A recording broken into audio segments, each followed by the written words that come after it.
네, 정치권의 가장 뜨거운 이슈에 대한 입장을 여야 2부로 불리는 대변인께 직접 들어보겠습니다. 여야 스피커 정광재 국민의힘 대변인, 안규령 더불어민주당 대변인 두 분과 함께하겠습니다. 두 분 어서 오십시오. 반갑습니다. 네, 안녕하세요. 네, 두 분은 다 저희 시청자 여러분들에겐 굉장히 익숙한 뉴스로 많이 찾아뵀던 그 분들인데 네. 직접 두 분이 대면하시는 거는 오늘 처음이시라고요? 네, 오늘 처음 뵀는데 네. 방송에서는 많이 뵈서 네.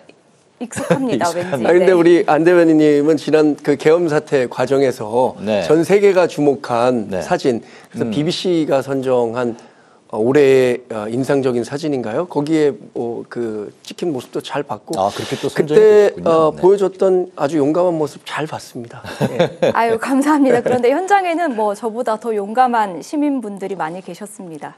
알겠습니다. 네. 오늘 이제 스피커의 대가 두 분을 모시고 첫 번째 이제 코너인데요. 기대가 아주 큽니다. 네, 열띤 또 토론 두 분의 입장 들어보도록 하겠습니다. 첫 번째 이슈 바로 가볼까요? 오늘 국회 법사위와 행안위에선 서부지법 폭력 사태에 대한 현안 질의가 있었습니다. 민주당에서는 제2의 내란이다 이런 표현이 나왔었고, 국민의힘은 폭력은 정당화할 수 없다 하면서도 마녀 사냥이 아닌 진상 규명이 필요하다고 이렇게 입장을 밝혔습니다. 서부지법 폭력 사태 여야 입장부터 좀 들어볼까요? 오늘 오랜만에 나오신 안규령 대변인부터 먼저 들어볼게요. 네, 우선 저도 영상들을 봤는데요. 전례를 찾을 수 없는 이 폭동 사태에 입을 다물 수가 없었습니다. 윤석열 대통령 지지자들이 법원에 난입을 해서 시설을 점거하고 물건을 부수고요. 그리고 경찰을 폭행하고 또 취재진을 폭행하지 않았습니까? 그리고 윤석열 대통령의 구속영장 실질 심사를 진행했던 차은경 부장판사를 찾으면서 이름을 부르면서 그 사무실을 뒤지고 다니는 걸 보면서 정말 경악을 금치 못했습니다. 도저히 묵과할 수 없는 제2의 내란 사태라고 생각을 하고요. 그리고 당시 이 서부지법의 직원들이 옥상으로 대피했다고 합니다. 방화벽까지 작동을 시키고요. 굉장히 공포스러웠다고 하죠. 네. 배후에는 그야말로 끝까지 싸우겠다. 그리고 우리 사회의 법이 무너졌다. 이렇게 선동한 윤석열 대통령이 있다고 생각을 합니다. 그래도 우리 사회에는 법원에 대한 존중이 있어 왔다고 생각을 했는데 이게 이 내란 속의 윤석열 대통령의 선동으로 무너진 거죠. 윤석열 대통령은 군대를 동원해서 입법부를 무력화하려고 했고요. 그리고 지지자들을 선동해서 사법부를 무력화하려고 했습니다. 윤석열 대통령 파면의 이유가 하나 더 늘었다고 봅니다. 네. 현재 66명이 이제 구속될 방침으로 알려졌습니다. 네. 여당 입장도 좀 들어볼까요? 네.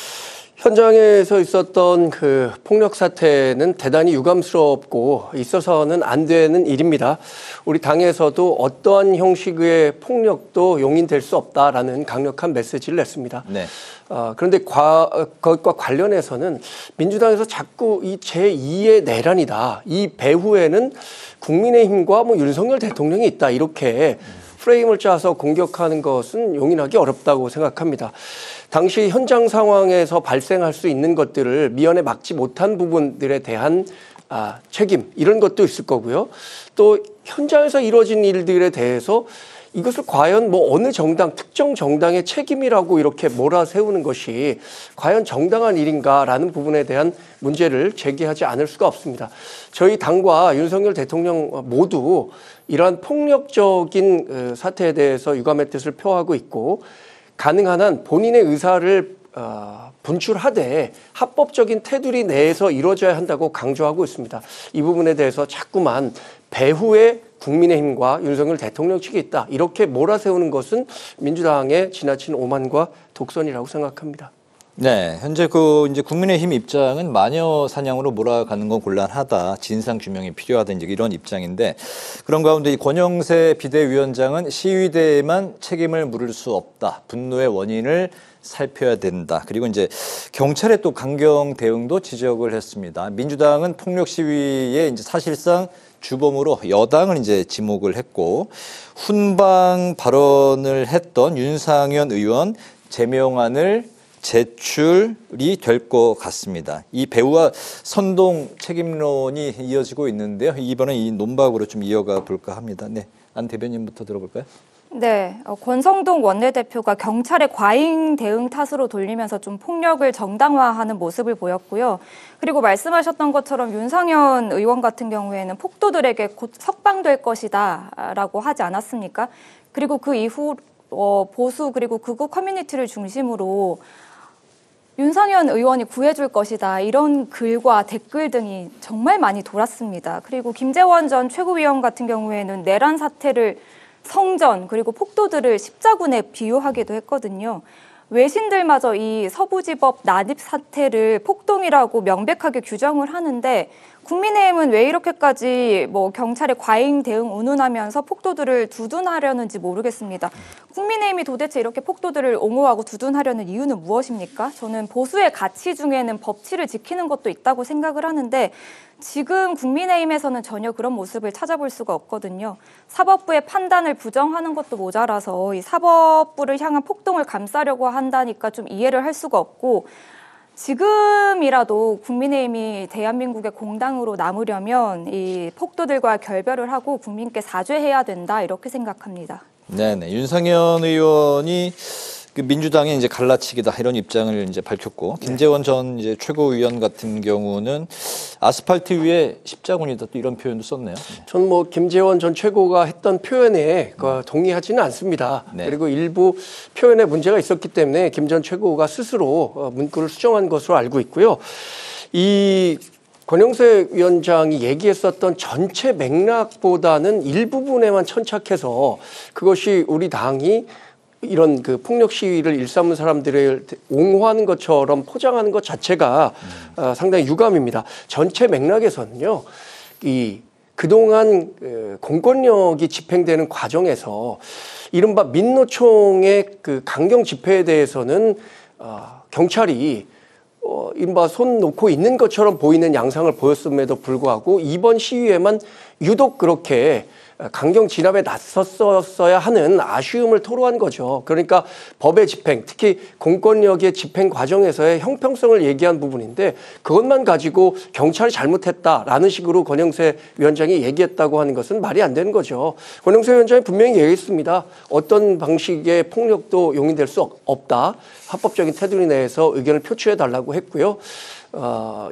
윤상현 의원 이야기도 좀 해보면 윤상현 의원이 예를 들어서 17명이 월담을 했는데 군방 조치가 될 거다라고 했을 때는 이러한 폭력 사태가 일어나기 전에 훨씬 전에 있었던 일입니다. 그것을 가지고 그 일 때문에 이렇게 폭력 사태로까지 이어졌다라고 보긴 어려운 거죠. 이건 이 인과성이 충분히 떨어지는 이야기이기 때문에 이에 대해서 윤상현 의원에 대한 국회 내에서의 제명 절차까지 운운하는 것은 너무 나간 반응 아닌가 이렇게 생각합니다. 그런데 제가 아까 말씀드렸듯이 윤상현 의원의 그 훈방 발언 때문에 그 이후 극우 그리고 보수 유튜브 그리고 커뮤니티 등을 중심으로 지지자들을 중심으로 훈방이 될 거다, 별 문제 없을 거다라는 이야기가 많이 확산이 됐고요. 그리고 권영세 위원장이 어떠한 폭력도 용납될 수 없다라는 이야기를 했다고 말씀 주셨는데 조금 전 오후에 나온 단독 어떤 보도를 보니까요. 권영세 비대위원장이 내란 선전죄로 고발당한 극우 유튜버들에게 명절 선물을 보낸다고 합니다. 앞에서는 그렇게 이야기를 해놓고 뒤에는 윤석열 대통령의 내란 그리고 이런 폭동을 옹호하고 선동했다는 의혹을 받고 있는 유튜버들에게 선물을 준다는 건 무슨 의미겠습니까? 이 사실은 뒤로는 아직 확인은 된 건가요? 동료하고 네, 지금 말씀하시면 뒤로는 독려하고 감싸주고 옹호한다라는 의미 아니겠습니까? 대단히 부적절한 행동이라고 생각합니다. 네. 그런데 그 유튜버들을 내란 혐의로 고발한 주체가 어딘가요? 민주당 아닌가요? 그리고 고발을 했다고 해서 그분들의 그 내란 선동 혐의가 완전히 확정된 것도 아니에요. 유튜브 상에서는 다양한 의견들 제시할 수 있습니다. 물론 합리적인 근거가 돼야겠죠. 그런데 민주당이 주장하는 이야기를 하지 않는다고 해서 그것은 다 내란 혐의가 있다. 이렇게 고발부터 해놓고 나오는 민주당의 행태에 대한 불만을 제기한 사람들이 더 많다는 거고요. 그리고 명절에 다양한 의견을 가지신 분, 당에 애정을 가지신 분들에게 선물을 해주는 건 당연한 일 아닌가요? 이번에 무한 곱창 김을 선물했다고 하는데 무한 곱창 김을 선물한 것도 이번에 제주 항공 참사로 인한 무안 지역의 상권 활성화를 위해서 선물을 고른 걸로 알고 있습니다. 이것까지 정쟁화할 필요는 없다고 생각합니다. 그런데 집권 여당 대표 자리에 있는 사람이 이런 유튜버들에게 대대적으로 선물을 보내는 건 이례적인 일이라고 기사에도 나와 있고요. 그리고 더군다나 지금 이런 상황에 처해 있다면 더 행동을 조심해야죠. 그리고 국민의힘에서도 선물을 보낸 이유에 대해서 뭐 민주당의 고발에 연대하는 의미라고 밝혔던데 어쨌든 제가 말씀드리지 않았습니까? 앞에서는 이렇게 폭력을 용납할 수 없다라고 하면서 뒤에서는 이런 폭동을 선동했다는 의혹을 받고 있는 유튜버들에게 선물을 보냈다는 그 자체가 오해를 살 수 있고 부적절한 행위다라는 말씀을 드린 것입니다. 네, 이번 그 폭력 사태와도 이제 관련이 있는 그 유튜버 말씀하시는 건가요? 네, 네, 알겠습니다. 지금 그런데 뭐 그 선물을 보냈다는 유튜버 분들이 이번 폭력 사태와 직접적인 연관 관계에 있는 유튜버라고 저는 생각하지 않습니다. 뭐 10분 다 한번 확인해 봐야겠지만 지금 10분의 유튜버뿐만 아니라 뭐 우리 당의 조직위원장이라든가 네. 당에 공헌하고 헌신했던 분들에게 대한 선물이지 특정인들을 위한 선물은 아니었다라는 말씀을 드립니다. 알겠습니다. 이 사안은 이제 여기까지 정리를 좀 하도록 하고요. 아까 이제 그 형평성에 대해서 이제 말씀을 하셨는데 오늘 국회 법사위에서 이제 영장의 형평성을 놓고도 이제 충돌이 있었습니다. 이제 대통령과 민주당 이재명 대표에 대한 이제 형평성 이야기 같은데요. 단지 증거 인멸 우려로 현직 대통령을 구속 수사하겠다면 5개 재판을 받고 있는 이재명 대표에게도 똑같은 잣대가 적용되어야 한다. 이게 이제 여당의 입장인데 법 앞에 평등 좀 어느 부분부터 말씀하실까요? 법 앞에 평등. 이재명 대표에 대한 5개 재판을 먼저 말씀하시죠. 네. 정광재 대변인. 네. 만고불변의 진리는 법은 평등하게 적용돼야 된다는 겁니다. 그래서 윤석열 대통령도 이번에 체포영장 집행 과정에서의 불법성을 지적하고 있음에도 불구하고 체포영장 집행에 응해서 결국 공수처 수사를 받고 있는 거잖아요. 근데 이런 부분에 대해서 얘기하는 거죠. 윤석열 대통령에 대한 방어권은 보장되지 않은 상태에서 이재명 대표에 대한 방어권만 지나치게 과하게 보장되는 것은 아니냐라는 네. 문제 제기를 할 수밖에 없는 겁니다. 이게 윤석열 대통령과 이재명 대표가 받는 범죄 혐의가 다르다는 점은 인정합니다. 지금 내란 혐의를 받는 거고 이제 공직선거법이라든가 위증교사 또 하나는 이제 대장동과 관련된 것들인데 그럼에도 불구하고 야당 대표는 이렇게 대단히 방어권을 극대화해서 보장해 주면서 윤석열 대통령의 방어권은 전혀 인정하지 않는 듯한 그러니까 증거인멸에 우려가 있다는 이유만으로 구속수사한다는 것은 조금 법의 형평성 측면에서는 맞지 않다라는 이야기를 드리는 거죠. 이렇게 이야기를 드리면 아마 공감하시는 분들이 꽤 많기 때문에 최근에 여론에도 그런 것들이 반영돼 있다고 봅니다. 예, 증거인멸 측면에서 봤을 때 이재명 대표와 잣대의 그 형평이 맞지 않다. 네, 우선 개인적으로는 국민의힘은 이재명 대표가 없으면 정치를 못하는지 묻고 싶습니다. 무슨 사안이 있을 때마다 이재명 대표는 하면서 끌고 들어오는데 물타기를 하지 마셨으면 좋겠습니다. 이재명 대표는 적법한 사법 절차에 따라서 수사를 받고 재판을 받고 있습니다. 사건만 해도 5개고요. 그리고 재판에 나간 날만 해도 80일입니다. 그리고 시간만 따지면 800시간이 넘습니다. 그런데 뭐 이재명 대표가 재판에 나오라고 할 때 거부했습니까? 왜 이 윤석열 대통령의 내란 사태에 붙이는지 저는 정말 이해가 되지 않고요. 그야말로 물타기하지 마시라는 말씀을 먼저 드리고 싶습니다. 그리고 아까 죄가 다르다고 하셨잖아요. 윤석열 대통령은 내란죄를 저질렀기 때문에 지금 구속이 된 것입니다. 군대를 동원해서 국회를 봉쇄하고 국회의원들을 체포해서 독재 체제를 만들려고 획책을 했습니다. 여기에 대해서 정부와 국민의힘은 입이 10개라도 할 말이 없어야 되는 거 아닌가요? 그런데 지금 이재명 대표 운운하면서 뭔가 동치를 하려고 하는 게 정말 국민들이 보시기에도 한심하다라는 생각이 들 것 같습니다. 그리고 윤석열 대통령의 방어권 이야기를 하셨는데 수사받으러 나오라고 할 때 안 나오지 않았습니까?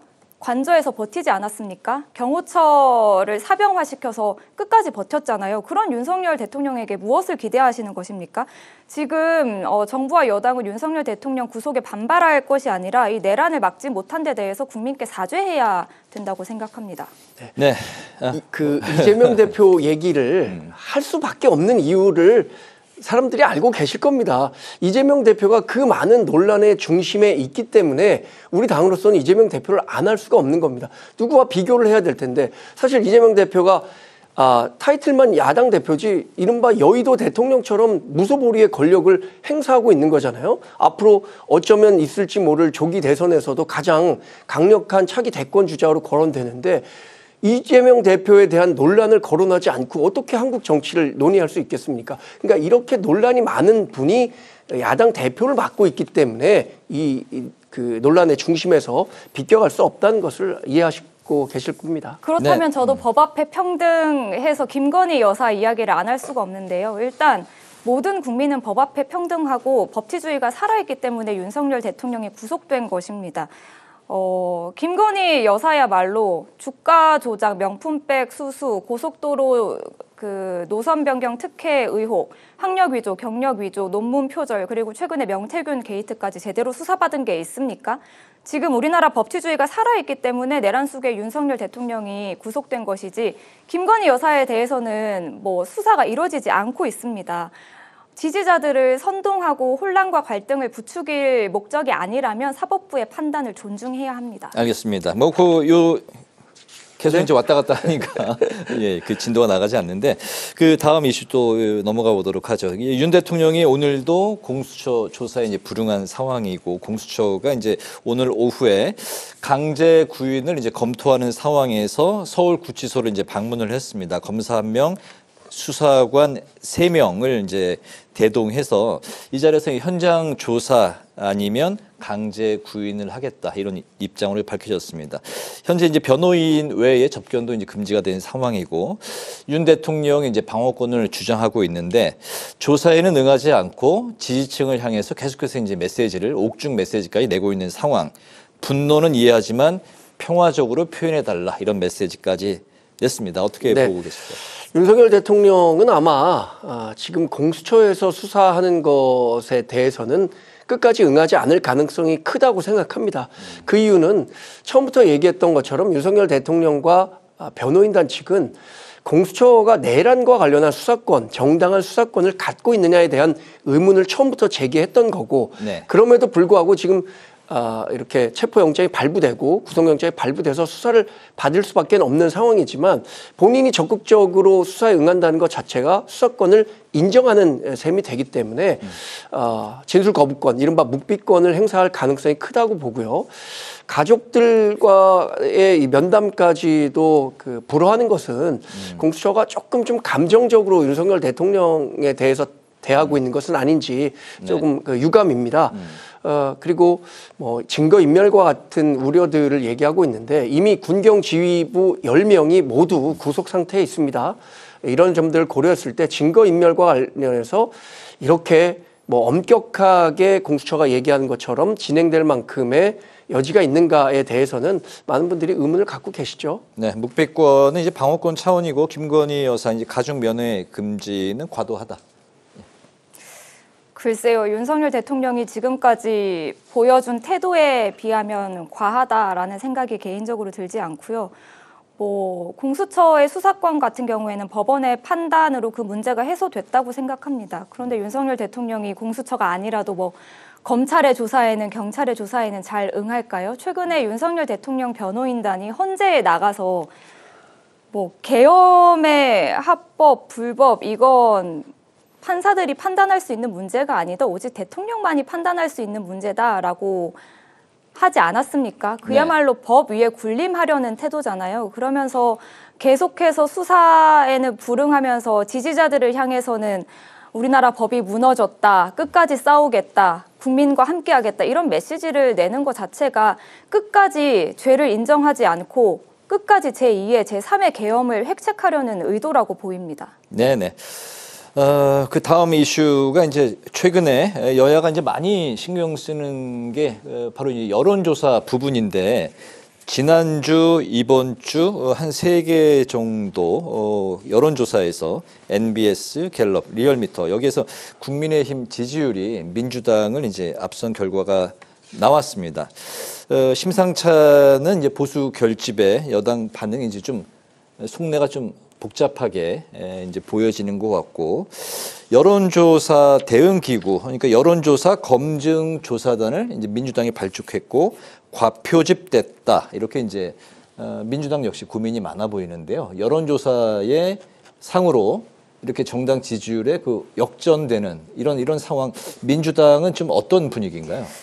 네, 말씀하신 것처럼 최근의 여론조사들에서 민주당 지지율이 하락세를 보이고 있는데 일단 광장에서 이 추운 겨울날 광장에서 힘을 모아주시고 있는 국민들의 마음을 다 반영하고 있지 못하는 것 같아서 좀 뼈아프게 생각합니다. 네.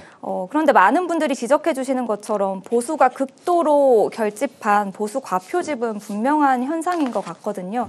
그래서 약간의 착시는 있는 것 같다라고 생각을 하고 다만 제가 먼저 말씀드린 것처럼 지금 이 현상에 대해서 민주당이 굉장히 경각심을 가지고 있다. 그리고 이재명 대표가 오늘 민주당 상임 고문단과 오찬을 했다고 하는데 네. 여기에서 또 고문님들이 겸허하게 받아들여야 된다. 겸손하게 네. 해야 된다라는 말씀을 주셨다고 합니다. 그리고 앞으로 이 내란 종식을 위해서 나아가는 과정에서 전국이 변화하는 과정에서 실제 여론의 방향으로 조정이 되지 않을까 하는 개인적인 기대도 가져보고요. 그리고 말씀하신 그 여론조사 검증 및 제도 개선 특별위원회는 구성을 하기로 발표가 됐습니다. 네. 일단 이 위원회에서는 여론조사 왜곡 조작에 대한 검증과 또 검증 결과 의심되거나 문제 있다고 판단되는 부분에 대해서 중앙 여론조사 심의위원회에 의뢰하는 등의 노력을 할 것이라고 하고요. 그리고 제도 개선 등을 마련할 거라고 합니다. 최근에 명태균 씨를 통해서 이 여론조사의 왜곡의 취약성 그리고 그 여론이 왜곡될 수 있다라는 문제점이 발견되지 않았습니까? 거기에 대한 좀 개선 과정의 일환이라고 봐주시면 좋을 것 같습니다. 네. 과표집됐다. 네, 네. 민주당 입장이네요. 과표집됐다고 생각하고 그렇게 대응한다면 정말 저희 다행인 것 같습니다. 과표집됐다. 그렇게 생각하시지 않을까요? 겸허히 된 것 같지만 아마, 그래도 겸허하게 생각하고 있다라는 말씀을 드렸습니다. 과표집됐다라는 말은 이제 보수층이 많이 이제 그 설문에 적극적으로 응했다. 뭐라고 생각하시는 것 같은데, 근데 그 특정 시점에 어떤 개인이 보수 성향을 갖고 있느냐, 진보 성향을 갖고 있느냐, 중도 성향을 갖고 있느냐, 특정 시점만 딱 단면을 잘라서 그때 여론이 이것 때문에 왜곡됐다라고 판단하기는 어려울 것 같아요. 그래서 여론조사라는 건 추세라는 거를 보는데 그렇다면 이 국민의힘은 현재 이 결과는 어떻게 또 받아들이고 있을까요? 저희도 사실 겸허하게 받아들입니다. 우리가 잘했다기보다는 민주당이 지나치게 폭주하는 모습을 보이면서 민주당이 우리 대한민국을 입법부뿐만 아니라 행정부까지 맡기게 됐을 때 대한민국이 감내할 수 있는가? 이런 위기감을 집단 지성 차원에서 갖고 있다고 생각합니다. 그래서 우리도 상당히 겸허하게 받아들이면서 우리가 더 잘할 수 있는 부분들을 찾아야겠다라고 생각하고 있습니다. 다만 몇 가지 특징들만 말씀드리자면 보수의 결집 전 있다고 생각합니다. 민주당이 계엄 이후에 보인 과정에서 폭주하는 과정을 보고 보수가 당연히 결집할 수 있는 거죠. 두 번째는 말씀드린 것처럼 입법부를 민주당이 다 장악하고 있는 상황에서 어쩌면 있을 조기 대선에서 민주당의 이재명 대표가 강력한 후보로 등장하고 행정부까지 맡게 됐었을 때 입법부와 행정부를 모두 민주당이 가졌을 때의 상황을 우려하는 목소리들이 조금씩 현실화되고 있는 것 아닌가.